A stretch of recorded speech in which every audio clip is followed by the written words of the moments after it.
big congratulations to our finalists.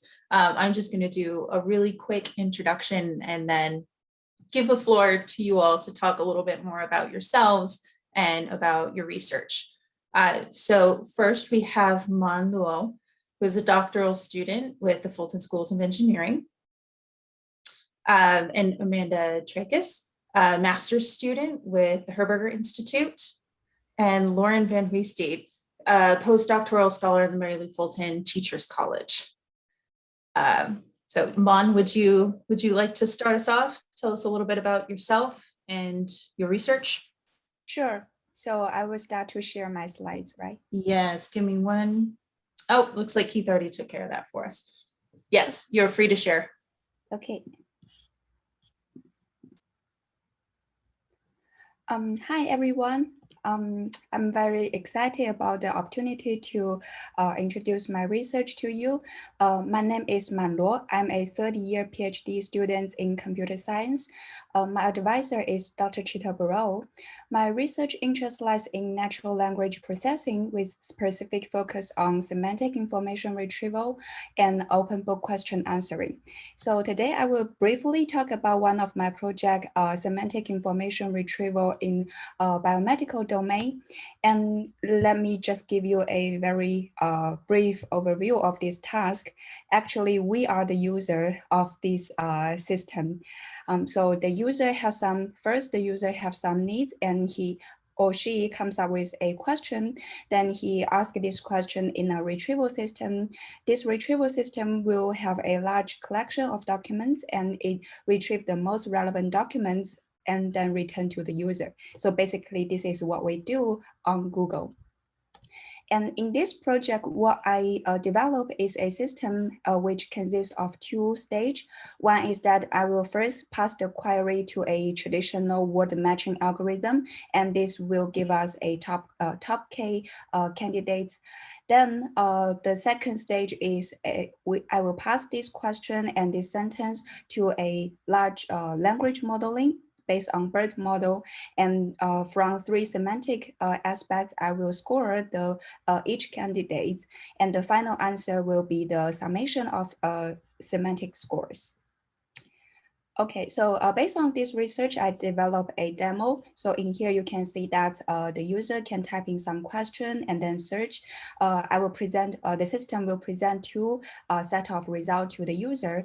On the left-hand side is the traditional word matching algorithm.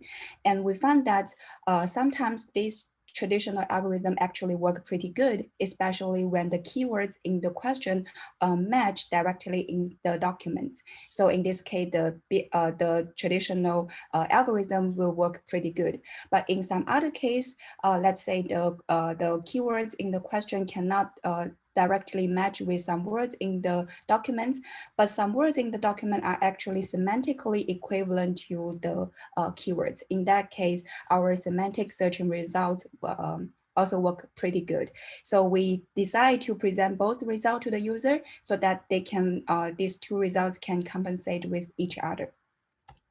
Okay, so and there's some ongoing work. One is that I will replace the traditional approach by the neural methods, and also we want to retrieve the table.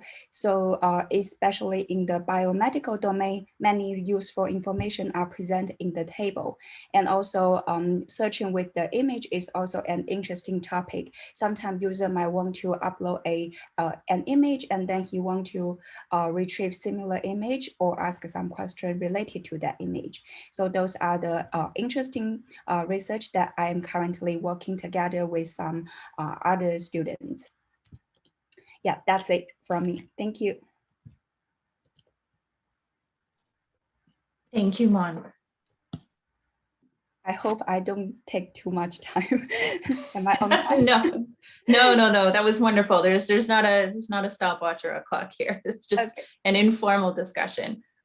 Lauren, would you like to introduce yourself next? Yes, thank you. My name's Lauren Van Heischetta. I'm a postdoctoral scholar in the Mary Lou Fulton Teachers College. and I got my PhD in Family and Human Development here at ASU in the Sanford School. So the work that I've been really interested and passionate about currently is kind of secondary to what I studied in graduate school and what I'm working on in my postdoc. What I've started noticing is that the amount of training that graduate students receive in how to manage big projects, just project management and data management in general, is really variable. There's no structural curriculum that teaches students how to do this. Your training experiences might depend on your advisor and what kind of project they're working on. For example, if you are a student and you work with an advisor who's not actively collecting any data, they're just working on secondary data analysis, there's fewer opportunities for you to learn how to manage a large data collection, how to document that process. And these are all skills that likely you will need when you go into academia or also into industry. So what I've been working on is putting together a professional development workshop series for graduate students to go over some of these skills: what to document, how to set up folder structure, how to write a code book, what should be included, how to manage paper projects, these kinds of really critical skills. And I'm treating these sessions as well. I'm doing a small pilot with a few graduate students as kind of like a focus group. So I'm receiving a lot of feedback about what aspects are useful, what aspects are less useful. And then my hope is to complete a survey that I can send to graduate students at ASU to kind of get a sense of what is the need for this kind of training? What kind of training are graduate students already getting on this topic?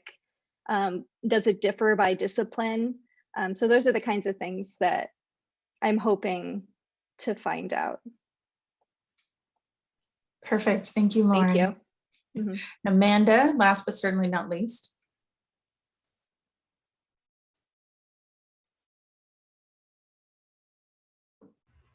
Hey there, thank you. Let's get this up. Okay. Are you able to see my screen? Okay, great. So my name is Amanda Trakas. I will be graduating in about a month with a master's in landscape architecture through the design school at ASU. My culminating project is called See Kids, Considering Kids in Design of Safe Streets. The project is pretty graphic in nature, so I don't have all the information here, but I kind of would like to tell the story just to give everyone kind of an idea.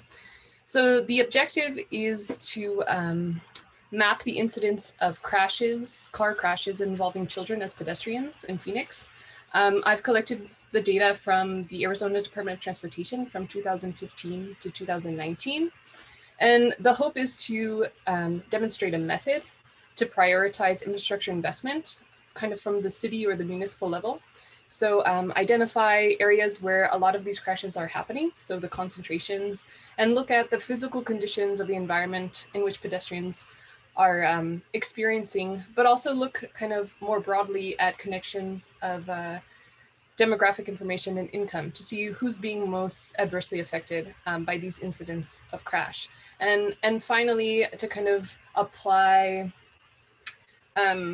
research-based design interventions to create safer streets.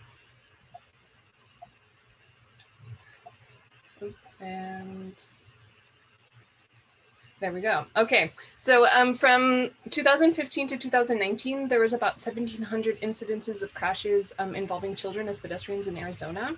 At this scale, at the state scale, the hope was to see how these crashes connect with broad demographic and income data. So here's the map of Arizona. You can see there's a large concentration of these crashes within the valley, the Phoenix metro area.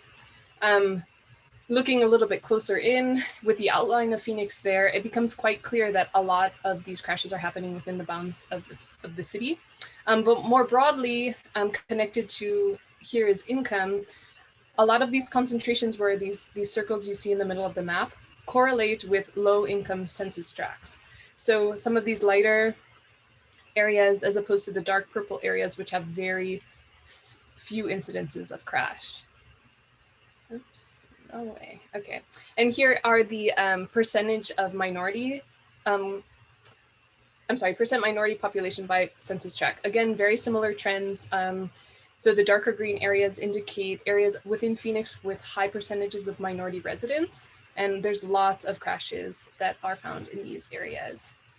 So to kind of get a picture of like, well, why is this happening in Phoenix? What's going on? 833, so about 49% of these crashes are happening in Phoenix, while only 22% of the population of Phoenix is represented in Arizona. So there's kind of a mismatch here. So at this scale, at the city scale, I looked at where are these happening? What kinds of streets are they happening on? And what the data suggests is that they're happening on our major arterial streets most prominently. These are the large streets that happen at every mile or so, both north and south and east and west across Phoenix. They're very large, as you can see here, 120 feet. And they're dangerous. As soon as you step out onto the street, there's no refuge. You got to make it across, in this case, 8 lanes of traffic. So, there's this assumption that, if you live in a city, if there's lots of people driving, there's going to be more accidents. And one of the many things that the COVID pandemic has brought us is the realization that this kind of association is false. Up until, you can see on the graph here, the vehicles miles traveled by individuals dropped off sharply in 2020 with the onset of the pandemic and stay-at-home restrictions. But actually pedestrian deaths went up 8%. So this rate of death represents a 24% increase. And it's the highest estimated year-over-year jump in almost 100 years. So there's something happening that's not just more cars equals more accidents. So what's been found is that actually speed is the #1 factor in a lot of, in crashes. So the way we design roads is to allow the maximum number of cars at the fastest speed possible to come through our cities and our neighborhoods. And this is what's contributing to these high rates of crashes. Right now, congestion is the most effective intervention, but if you realize that all city officials and at the municipal level, that's the #1 thing people are trying to avoid, congestion, right? Building additional highway lanes or widening roads, that kind of thing. So it's a really interesting problem, multifaceted problem. The last step of this was one of the last steps was to look at the neighborhood scale. And as I mentioned, these circles represent these concentrations of crashes. And I'll just take you through one, what the analysis was like here in North Alhambra. This is Central Phoenix here, like the downtown core. So this is north of downtown Phoenix, just west of the I-17. This is how it breaks down. Again, very close with the correlation as far as income and minority percentages. And it's huge. It's a huge double arterial intersection where a lot of the most crashes are happening. And it's very busy. There's lots of services that people are trying to access, both by vehicle and on foot. And it's dangerous, inherently dangerous in its design for pedestrians. So the last layer was to kind of overlay heat vulnerability data. So in making these streets safer, it deals with reducing the size of the streets. And one way we can do that is by introducing landscape that can also cool and improve air and water quality within neighborhoods. So this added layer of data gives another lens with which to concentrate the focus of prioritization of this kind of infrastructure. So the bottom line is that design matters, and the final renderings of the design proposals are still in progress. So you won't get a glimpse of them, but the method is here laid out for you. And I'll take any questions. Thank you so much. Thank you, Amanda. So I believe all three of you submitted for research projects in progress, which for our attendees means they might not necessarily have analyzed results yet to share. They might still be collecting data, but I was wondering if the three of you could talk about something that you found in your research project that's been surprising to you, or made you, kind of think about your topic in a different way.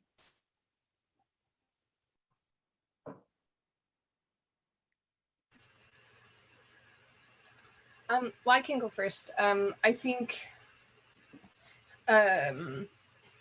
focusing a lens of like addressing pedestrian safety through a lens of children, I think was revealing to me in that I think I, as a parent myself, part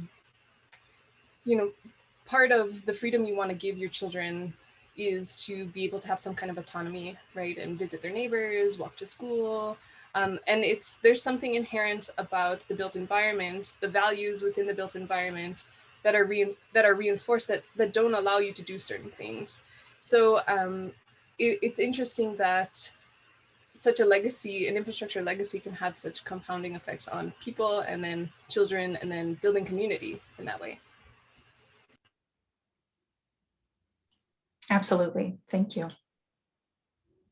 I can go next, Heather. So one thing that has really surprised me is how much the name of something matters when you're talking about project management, especially across disciplines.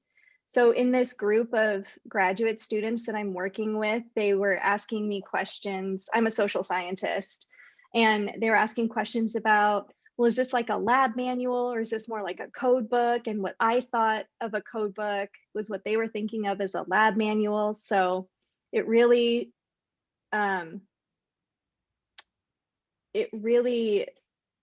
surprised me about how much, like, it doesn't really necessarily matter what you call your documentation as long as it's clearly defined. But I expected different disciplines to have different ways of doing things, but it was surprising about how different things really were. I think that's a point very well taken, Lauren, for folks who are working inside the university, because of course, especially being a public university, we love our buzzwords and our vocab, but also for folks who are moving to do research in a community that they're not entirely familiar with, just making sure that you're being understood, your intent is being understood in the way that you think it is. Mon, did you have anything you wanted to add? Yes, so actually this project is mainly on the bio domain, and in this domain actually there are many different questions than normal question. It's different from when we have like the daily need that you ask a question in Google, because for many patients, they actually don't know what their disease is and how to describe their feeling in like a medical term. So in that case, it's very important to guide the user to ask a more precise question or discover the intent of the user so that we can retrieve more relevant information to the user. And yeah, the problem is that sometimes the user just ask a very unclear question. So we need to understand the need of the user and the intent of the user. Yeah. Yes, absolutely. I think communication is a theme that's come up over and over again today, and we've all hit on it in just the last couple of minutes. So for our next question, I'm thinking, Lauren, I'm going to make you put your student hat back on. Because we're from such different disciplines, it would be interesting to kind of talk about how your program approached this idea of research for social impact, or applying your research in a community setting, or getting the word out, so to speak, about your findings. I know that's a big question.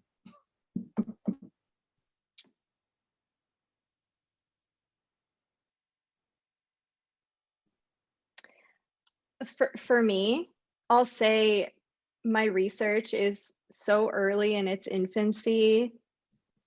I'm not quite there yet. In fact, I'm actually having the opposite problem.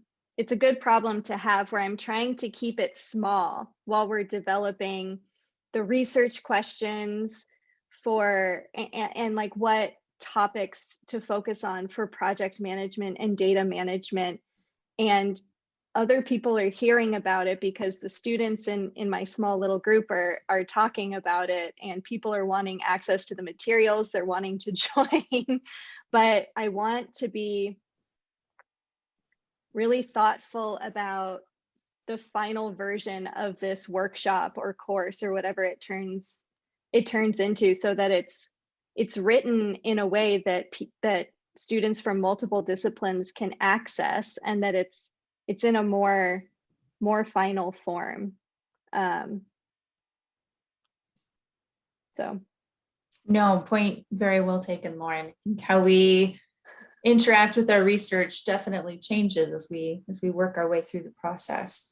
Did anyone else have any other thoughts about maybe things that your program did for you that were really helpful to kind of get you into this mind space of applying the research that you're doing, or things that you wish they would have done?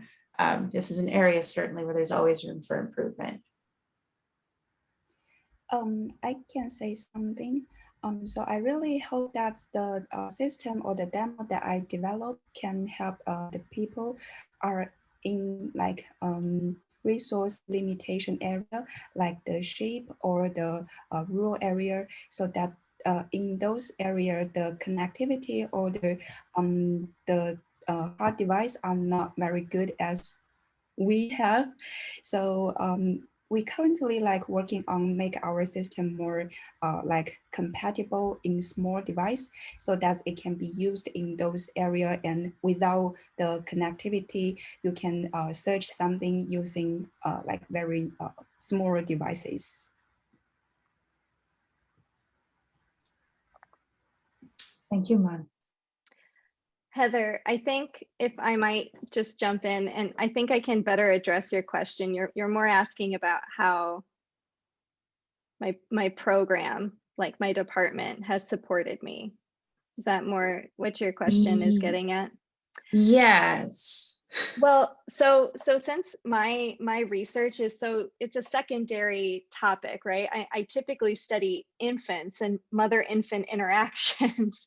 But as a graduate student in the Sanford School, I feel like I got really good research training and how to manage all different aspects of a project start to finish. You know, we got that training from postdocs and from our faculty advisors, and we got access to these really wonderful like project management workshops that they brought in for the grad students. And so I think once I left the program and started working with graduate students from other disciplines, and even within my own program, right? Like I think my experience might not necessarily be typical. I realized how much variability there was. So I think a lot of what I bring to developing the project management workshop, I got from my program as a graduate student, and I'm hoping to share that.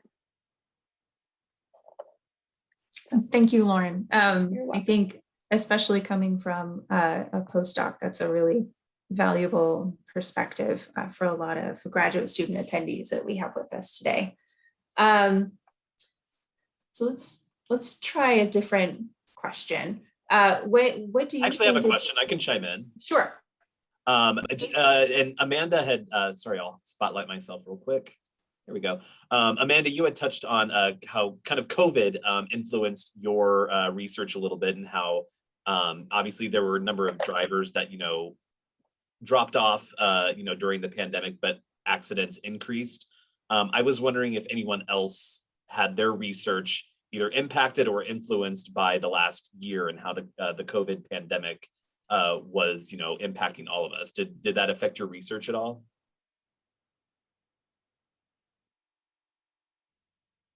Open to anyone.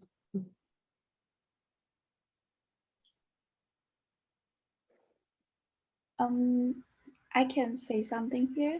So actually, I think, so you know that in the past year, we all work at home, and I don't have like a face-to-face chance to talk to my supervisor. But I think he is very supportive, and like he opened a Slack channel so that all the members in the group can communicate with each other. And he encouraged us to share like the papers so that other people can know what your teammates are doing.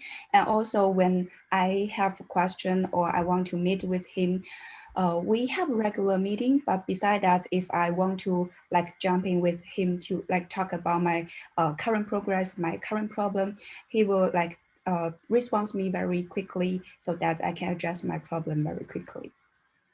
Yeah, so I think his supports are is very important for me in the past year. Thanks, Mon. I think this has definitely been an interesting year to be a student or a researcher in in many different senses. Does anyone else like to talk about, did you face any challenges in the last year in data collection, or do you think that your research question or your findings were impacted by COVID at all? Potential findings? So as a postdoc, I work on a large grant funded by the US Department of Education, and we are supposed to be collecting data in person from preschools, from the students and the teachers. And this past year, we have tried to collect that same data online as much as we could. So I found that most of my project management tasks, I act as the project manager, were geared towards documentation and getting grad student help for that. So that's actually what kind of prompted this line of research. I'm not sure that I would have pursued this line of research had it not been for COVID. I wouldn't have had, I don't want to say the time, but it might not have been such a salient question in my mind if we weren't doing such a big focus on documentation for this programmatic year. So sort of serendipitous in my case. Yeah, I've heard that from several researchers across the university that their focus kind of bent when COVID came into the picture, and now they're studying something that wouldn't necessarily have occurred to them before, which is fascinating. So we do have a question from one of our attendees who wants to know a little bit more about the tools that you're using to frame your research. So again, our panelists here are all talking about research in progress. So we might have some preliminary findings to share, we might not, but I think that they're interested in learning a little bit more about how you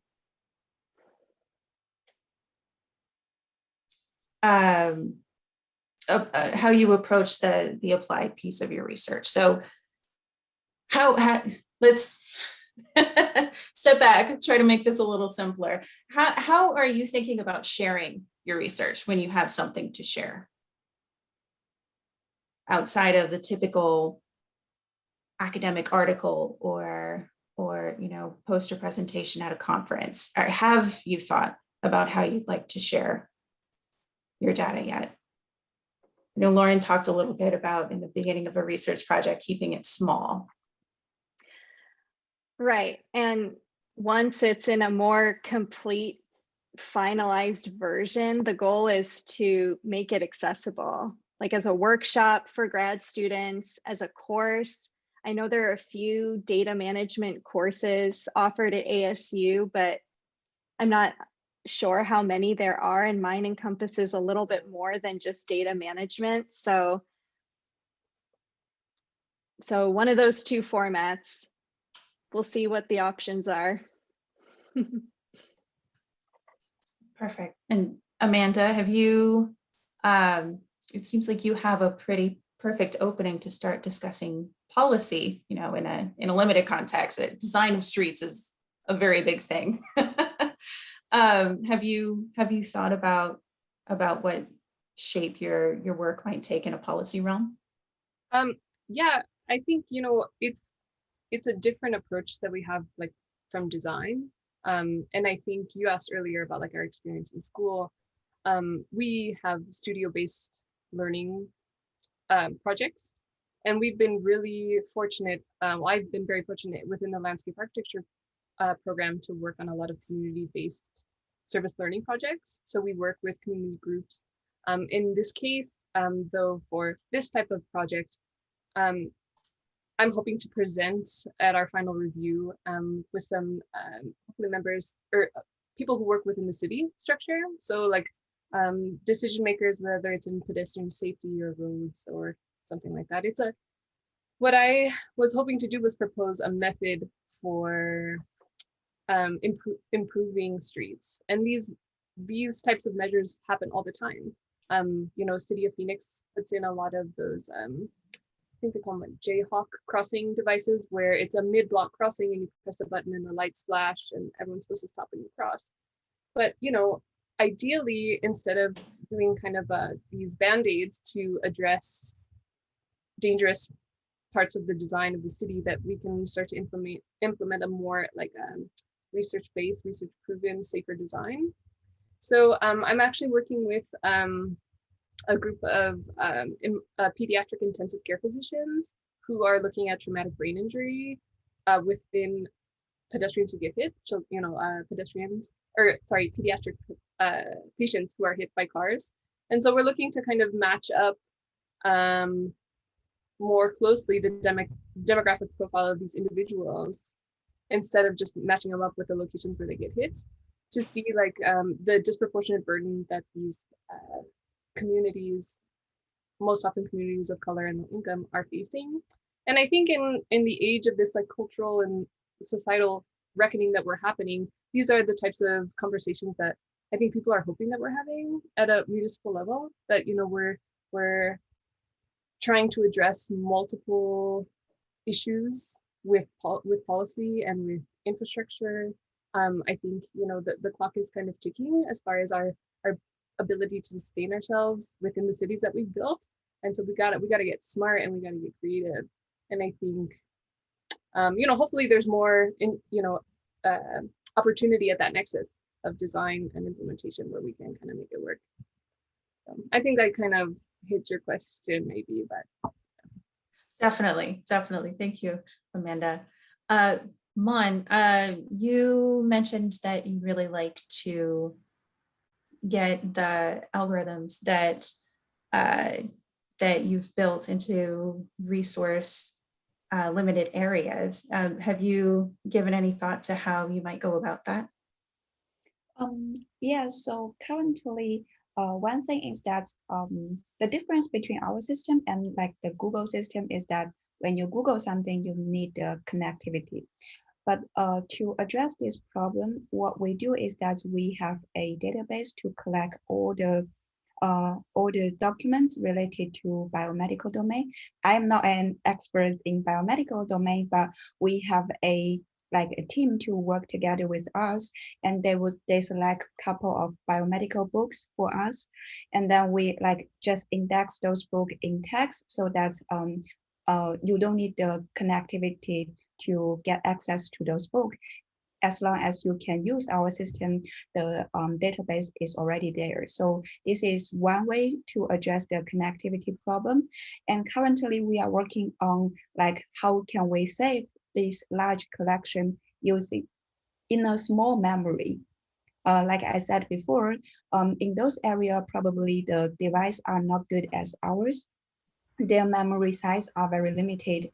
And in that case, we cannot like store too many documents. And one way to address this is to how to come up with a way that we can use as less as space to save as much as documents.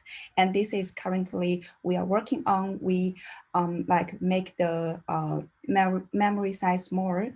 And yeah, that's it. Thank you. I think you raise a really important point about being familiar with the context that you're working in and how resources in some environments, are a lot harder to get your hands on than in others. So I think we are just about at time. But I would, if any of our finalists have any parting thoughts or anything that they'd like to add, I'm happy to hand over the floor. Or otherwise, thank you all for coming today. And congratulations to our 3 finalists. Thank you so much for your time this afternoon. It was wonderful to hear about all of the work that you're doing. Thank you. Thanks for the opportunity. Thank you. So for our, oh, you want to take it, Keith? You are muted, sir. Of course I am. Thank you once again to our finalists who just presented, and thank you, Heather, for facilitating. We are going to take a quick 20-minute break, and we will come back with our final finalist panel session for the day. And then we will also be back at 4 o'clock for our award presentation and our keynote speaker. So thank you once again, and we will be back in about 20 minutes.